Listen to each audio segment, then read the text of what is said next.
దేవునికి స్తోత్రం కలుగును గాక. కృపావాక్యం వింటున్న పిల్లలందరికీ నా హృదయపూర్వకమైన వందనాలు చెల్లిస్తూ ఉన్నా. ప్రార్థనా టీవీ ద్వారా వాక్యం వింటున్న పిల్లలందరికీ మరి నా హృదయపూర్వకమైన వందనాలు చెల్లిస్తూ ఉన్నా. ప్రార్థన చేసుకుందాం. పరిశుద్ధుడా, మహోన్నతుడా, మహాగణుడా, నీకే స్తోత్రాలు చెల్లిస్తున్నావు నాయన. అయ్యా, అత్యంత ప్రేమ కలిగిన తండ్రివి నాయన, మీ కృప మీ సన్నిధి నాతో ఉంచండి. నీ నామానికి మహిమ తెచ్చుకోమని మనవి చేస్తున్నాను అయ్యా. అయ్యా, ఈ టీవీ ద్వారా ప్రభా అనేక మందికి వాక్యం చెప్పటానికి యోగ్యత నాకు దయచేసినందుకు స్తోత్రాలు అయ్యా. అనేక మంది వినటానికి, గ్రహించటానికి అయ్యా, వారు కూడా ప్రభా నీ తట్టుకు తిరిగి మారు మనసు పొందటానికి సహాయం దయచేయండి. మీ నామానికి మహిమ తెచ్చుకోమని మీ చేతులకు అప్పగిస్తున్నా. నన్ను మరుగుపరిచి మీరు మాట్లాడి మహిమ పొందమని యేసు నామములో అడిగి వేడుకుంటున్నాము తండ్రి, ఆమేన్. ఎఫెసీయులకు రాసిన పత్రిక 1వ అధ్యాయంలో మరికొన్ని మాటలు చదువుకుందాం. ఎఫెసీ రాసిన పత్రిక 1వ అధ్యాయము మరి 4వ వచనం నుండి కొన్ని మాటలు చదువుకుందాం.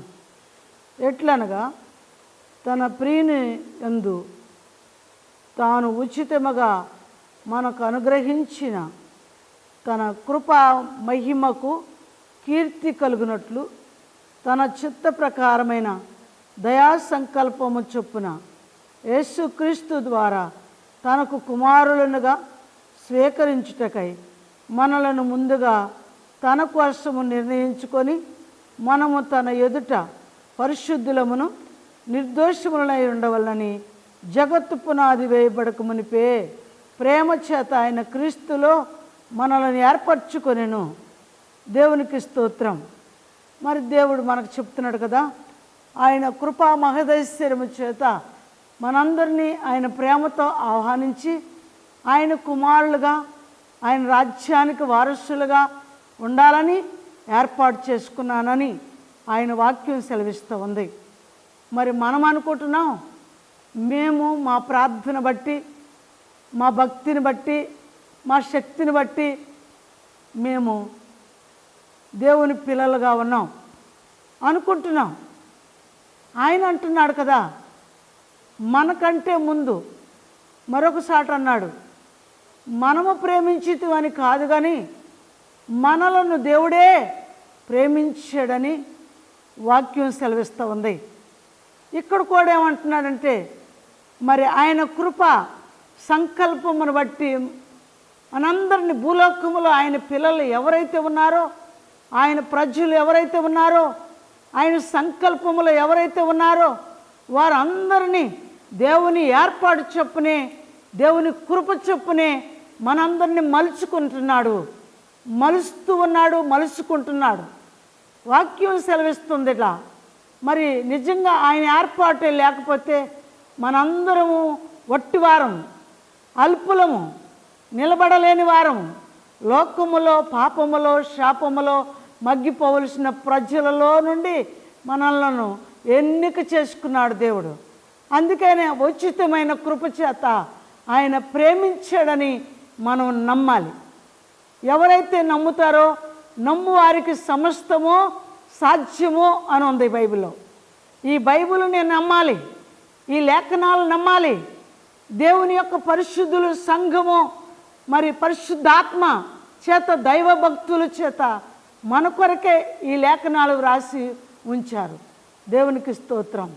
అందుకనే ఆయన అంటున్నాడు కదా, తన కృపా మహిమకు కీర్తి కలుగునట్లు తన చిత్త ప్రకారమైన దయాకర సంకల్పము చొప్పున యేసుక్రీస్తు ద్వారా ఆయన అంటున్నాడు కదా, తనకు కుమారులనుగా స్వీకరించుటకై మనలను ముందుగా ఆయన ఏర్పాటు చేసుకున్నాడు. దేవునికి స్తోత్రం. ఎందుకంటే ఆయన చిత్తానికి, ఆయన మహిమకు కీర్తి కలగాలని ఏర్పాటట. ఇంకా భూలోకంలో దేనికో ప్రతిష్ఠితులు కాదు, దేనికో ఘనత కాదు, కానీ ఆయన కృప మహిమకు కీర్తి కలగాలని వాక్యం సెలవిస్తుంది. మనం బ్రతికున్నాము భూమి మీద అంటే నిన్ను వెలిగించుకుంది ఎందుకు అంటే ఆయన నామానికి మహిమ తేవాలని, ఆయన కృప ఎక్కడ ఉందో ఆ కృపకి కీర్తి కలగాలని నిజంగా మనం ఆయన వైపు చూస్తే లోకం వైపు చూడలేము. ఆయన వైపు చూసిన పిల్లలు ఎవరు లోకం వైపు చూడలేరు, మనుషుల వైపు చూడలేరు. దేవాది దేవునితోనే గడపాలనుకుంటారు. దేవుని పిల్లలతోనే సమయోచితంగా కాలము సమయాన్ని కూడా గడుపుతూ ఉంటారు. వారే దేవుని పిల్లలని నమ్మాలి. ఎందుకంటే కొంత లోకముతో, కొంత పాపముతో, కొంత సీరియలతో, కొంత నాటికలతో, కొందరు కొన్ని రకాల పాపాలు అన్నమాట. అన్ని పాపాలు ఒకే మనిషి దగ్గర ఉండవు. ఒక్కొక్క పాపం ఒక మనిషిని పట్టుకొని ఏలుబడి చేస్తూ ఉంటుంది. మనస్సు చేస్తుంది, కొందరికి పాపం ఆలోచన చేస్తుంది, కొందరికి పాపం తలంపులు చేస్తాయి, మరి కొందరిలో పాపం ఇలా కన్నులు చేస్తాయి, మరి కొందరిలో ఎవరిలో ఎక్కడ ఏలుబడి చేస్తుందో ఆ ఏలుబడి చేసే పాపము నీకు ఘనత రాకుండా, దేవునికి మహిమ రాకుండా చేస్తుంది. దేవునికి స్తోత్రం. దేవునికి ఘనత రాకుండా చేస్తుంది. భూలోకములో బ్రతుకుతున్న మనకి, నీకు, ఎవరికి వారికే ఘనత రాకుండా చేస్తుంది. చాలా మంచి పిల్లమ్మ, ప్రార్థనకు వెళ్తుంది, చాలా మన్నికగా ఉంటుంది అనంటే దేవునికి మహిమ, నీకు ఘనత, దేవుడి దగ్గరికి వెళ్తుంది. ఎంత చాలా సాత్వికురాలు అని ఒక పేరు ప్రతిష్ఠిత వస్తే నీకు ఘనత, దేవునికి మహిమ. నీకు ఘనత రావాలంటే మనం మనంతటికి మనమే ఎచ్చు చెప్పుకొని మన ఇష్టం వచ్చినట్టు నడిస్తే ప్రయోజనము లేదని బైబిల్ చెబుతుంది, లేఖనాలు చెబుతున్నాయి.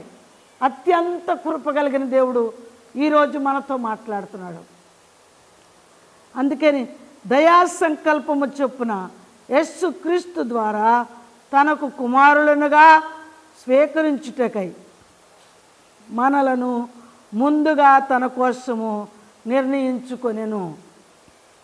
ముందుగా మనలను నిర్ణయించుకొనెను అంటే పుట్టినాకేనా మనం అనుకోవాలి. నీవు నేను బైబిల్లో ఉంది, తల్లి గర్భమునందు పుట్టక మునిపే నేను నిన్ను ఎరుగుదును అని రాశాడు. మరి ఆ లెక్కను చూస్తే మనం పుట్టక ముందే యేసు క్రీస్తు ప్రభువారు మనలను ఎరిగిన దేవుడు, మనలను ఎరిగినవాడు, మన సమస్యలన్నీ ఎరిగినవాడు, మన సంక్షేమాలన్నీ ఎరిగినవాడు, మన స్థితిగతులు ఎరిగినవాడు. నమ్మి ఎవరైతే ముందుకు ఒక అడుగు వేస్తారో, ఆ సంకల్పం ఎరిగిన దేవునిని నమ్ముతారో, అట్టి కృప, అట్టి దీవెన ఆ బిడ్డలకి దేవుడు అనుగ్రహించబోతున్నాడు. దేవునికి స్తోత్రం. అందుకని ఆయన అంటున్నాడు కదా, కుమారులుగా స్వీకరించుటకై మనలను ముందుగా తన కోసము నిర్ణయించుకొని మనము తన ఎదుట పరిశుద్ధులమును నిర్దోషములనై ఉండవలనని జగత్తు పునాది వేయబడక మునిపే ప్రేమ చేత ఆయన క్రీస్తులో మనలను ఏర్పరచుకొనెను. జగత్తు పునాది వేయబడక మునిపే వాక్యం సెలవిస్తుందమ్మా. ఎంత ఆశ్చర్యమో! జగత్తు అనగా ఈ లోకము, జగము, జగముల నేలే రారాజు యేసయ్య పేరు.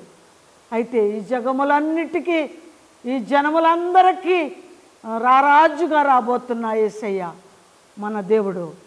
యేసయ్యకి ఎంత గొప్ప బిరుదుందో, పరిశుద్ధుడని, నీతిమంతుడని, లేఖన ప్రకారంగా ఆయన చిత్తము నెరవేర్చువాడని, ఆయన చిత్తమునకు బలవటానికి వచ్చాడని, ప్రాణం ఇవ్వటానికి వచ్చాడని ఆయన చెప్తా ఉన్నాడు. ఆయన చిత్తములో ఏమై ఉన్నాం అని పరిశీలన చేసుకుంటే నిన్ను, నన్ను, అనేక మందిని, దేవుని ఏర్పాట్లో ఉన్న పిల్లల్ని ఆయన ప్రణాళిక చొప్పున జగత్తు పునాది వేయబడక మునిపే నిన్ను నేను ఏర్పాటు చేసుకున్నా.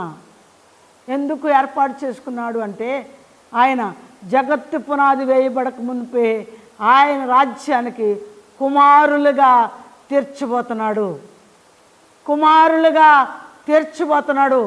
కుమారులకు మాత్రమే ఆయన రాజ్యం, కుమారులకు మాత్రమే ఆయన కృప, కుమారులకు మాత్రమే ఆ హక్కు, పరలోకం వెళ్ళే హక్కు. మిగతా వాళ్ళందరికీ ఏమంటారంటే నేను చెప్తున్నా, ఆశీర్వాదాలు, పండుగలు, ఎండలు, దినాలు, సావులు, పెళ్ళిళ్ళు వచ్చినప్పుడు యేసు ప్రభు కావాలి.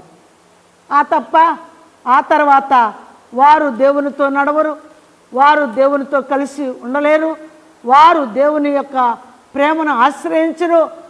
వారికి సమస్య వస్తే పరిగెడతారు, 10 మందిలోకి వెళ్తారు, ఆరడీ పడతాడు, కేసులకు వెళ్తారు, పంచాయతీలకు వెళ్తారు, 10 మందిలో ఊరడించబడతాకి వెళ్తారు. వారు దేవుని పైన ఆనుకుంటే దేవునికో చెప్పాలి. మన సమస్య పరిష్కారం ఆయన చేయబోతున్నాడు, పరిష్కరించబోతున్నాడు. నీతిమంతుడు భూలోకానికి రాబోతున్నాడు, ఆయన మరలా తిరిగి రాబోతున్నాడు.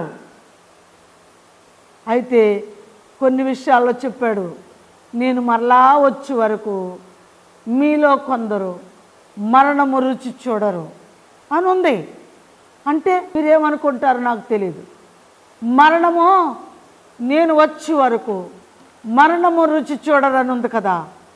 మరి ఆయన చనిపోయి ఇప్పుడు 2025 సంవత్సరాలకి కొంతమంది వ్యక్తులు చనిపోలేదు. ఇది బైబిల్ రుజువు చేస్తుంది. ఎక్కడున్నారు అంటే ఖచ్చితంగా ఎక్కడో హిమాలయ పర్వతాల్లో, ఎక్కడో అరణ్యాల్లో, ఎక్కడో మనుషులు తిరగని తావులో వారు ఉన్నారు, మరణించలేదు. కొండ గుట్టలలో, కొండ గుహలలో నివాసం చేస్తున్నారని వ్యాఖ్యానాలు చెప్తూ ఉన్నాయి, వ్యాఖ్యానాల్లో ఉన్నాయి. నేను వ్యాఖ్యానం చదివిన సమయాల్లోనే ఈ వాక్యాలు చదివాను.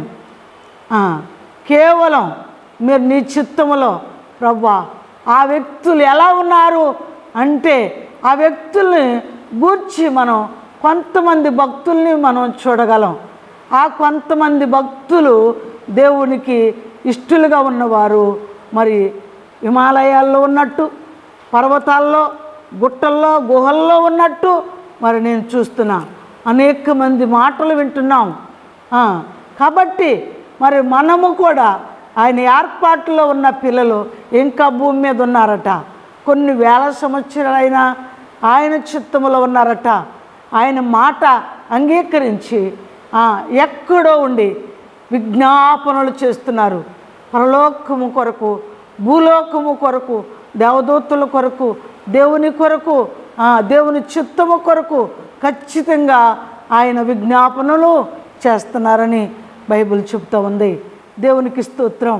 మనము ఇంట్లో ఉన్నా సరే మంచి ఫ్యానులు, మంచి ఏసీలు, మంచి వనరులు అన్నీ కావాలి సేవకుడికి కూడా.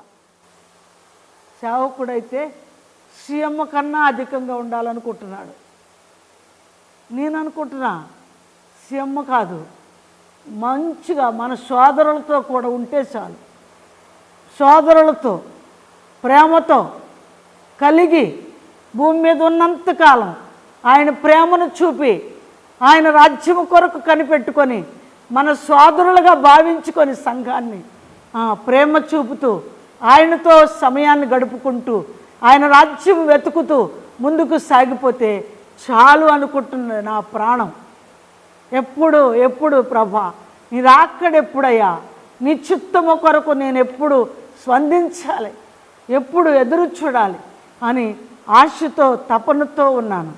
కాబట్టి దేవుని వాక్యం చెబుతుంది. ఇంకా ముందు వెళదాం. జగత్తు పునాది వేయబడక మునిపే ప్రేమ చేత ఆయన క్రీస్తులో మనలను ఏర్పరచుకొనెను. ఆయన క్రీస్తులో మనలను ఏర్పరచుకొనెను. దేవుని కృప మహదైశ్వర్యమును బట్టి ఆ ప్రియుని యందు ఆయన రక్తము వలన మనకు విమోచనము, అనగా మన అపరాధములకు క్షమాపణ మనకు కలిగి ఉన్నది.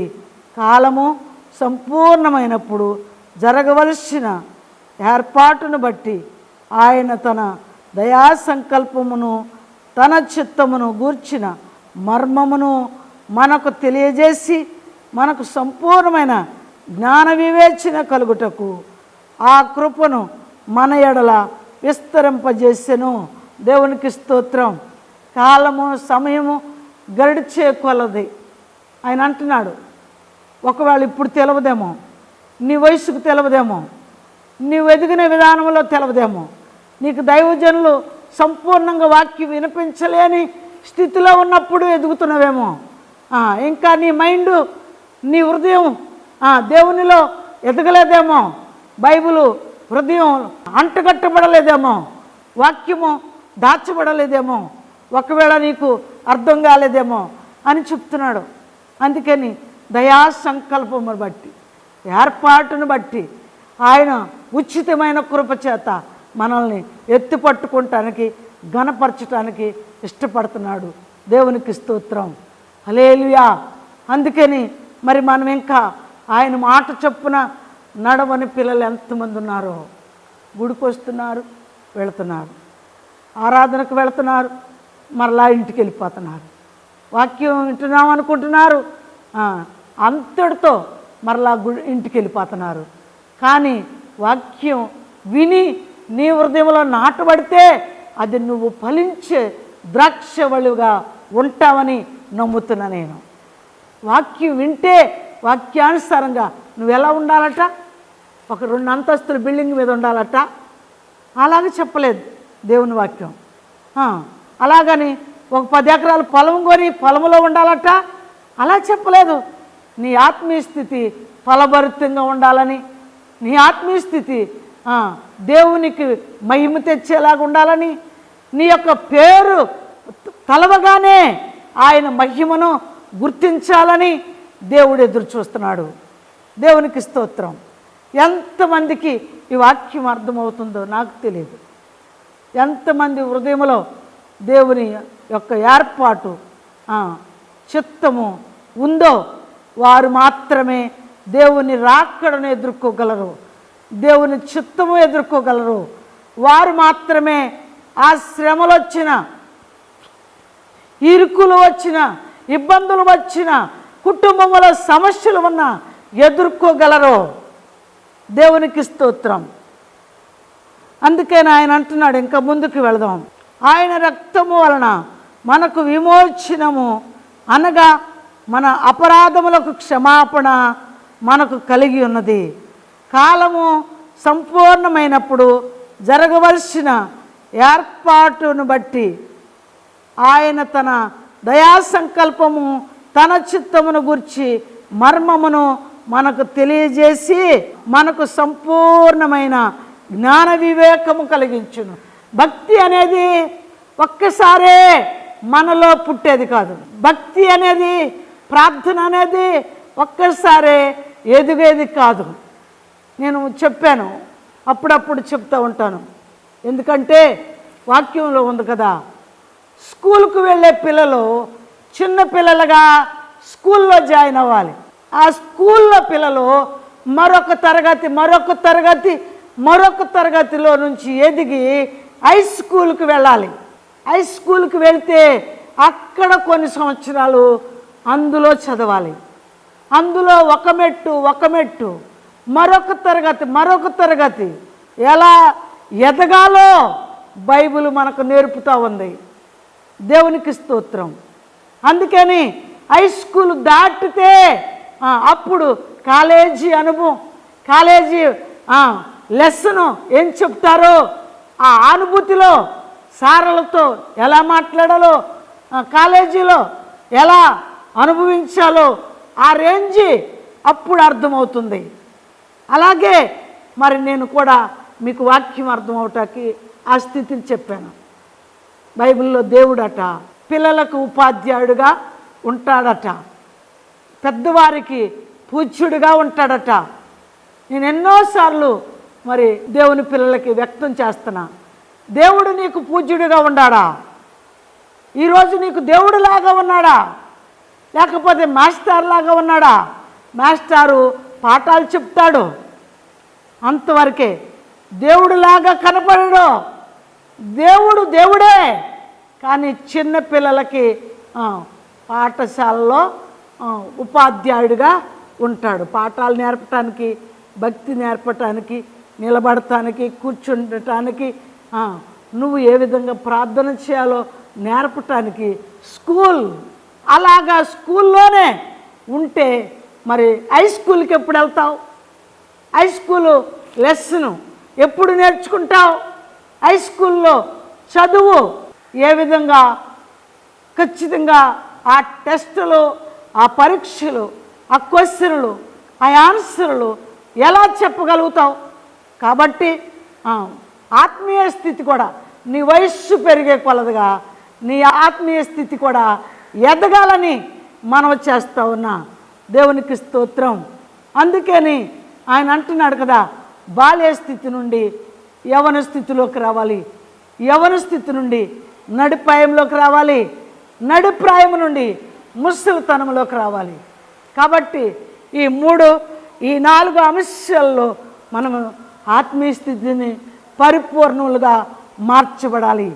మన ఆత్మీయ స్థితి, మన ఆత్మీయ అంతస్తు ప్రభువులో సంపూర్ణులుగా మార్చబడాలని దేవుని వాక్యం సెలవిస్తూ ఉంది. దేవునికి స్తోత్రం.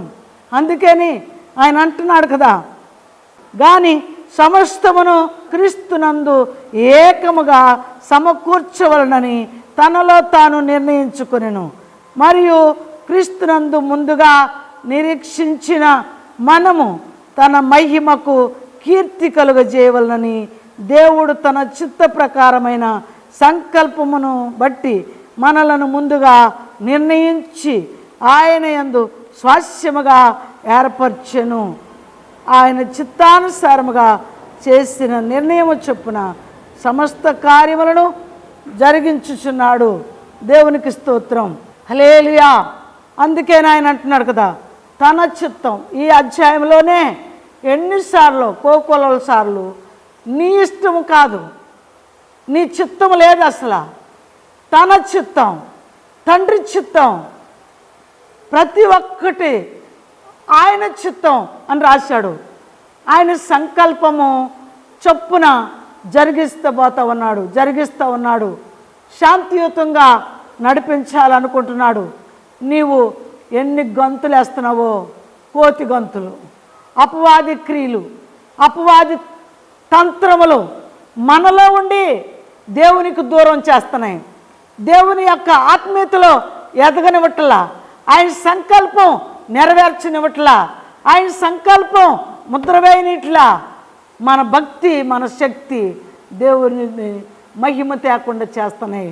నేను భక్తిపరుడును, నేను భక్తిపరురాలను, లేక ప్రార్థన పరురాలను అని నేను చెప్పుకుంటే ప్రయోజనం లేదు. కానీ దేవుడితోనే చెప్పాలని, దేవునితోనే నడవాలని దేవుని సంకల్పం మరి మనకి నేర్పుతూ ఉంది.